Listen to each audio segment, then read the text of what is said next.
Интернет бұл мүмкіндіктер әлемі, бірақ сонымен бірге белгілі бір тәуекелдері бар.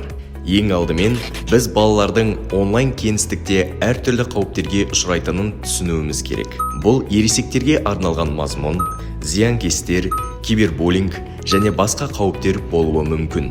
Балаларыңызбен жақсы құпия сөздердің қажеттілігі және жеке ақпаратты ешқашан бөліспеу сияқты негізгі интернет қауіпсіздігі қағидаларын талқылаңыз. Ата-ана бақылауы балаларыңыздың желідегі әрекетін бақылайды және орынсыз мазмұнды сүзеді.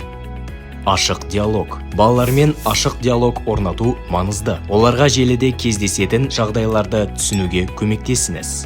Қорытындылай келе, интернеттегі қауіпсіздік жалпы мәселе екенін ұмытпаңыз. Сіздің балаларыңыз онлайн әлем мүмкіндіктерін қауіпсіз және жауапкершілікпен пайдалану үшін сіздің қолдауыңыз бен басшылығыңызға мұқтаж.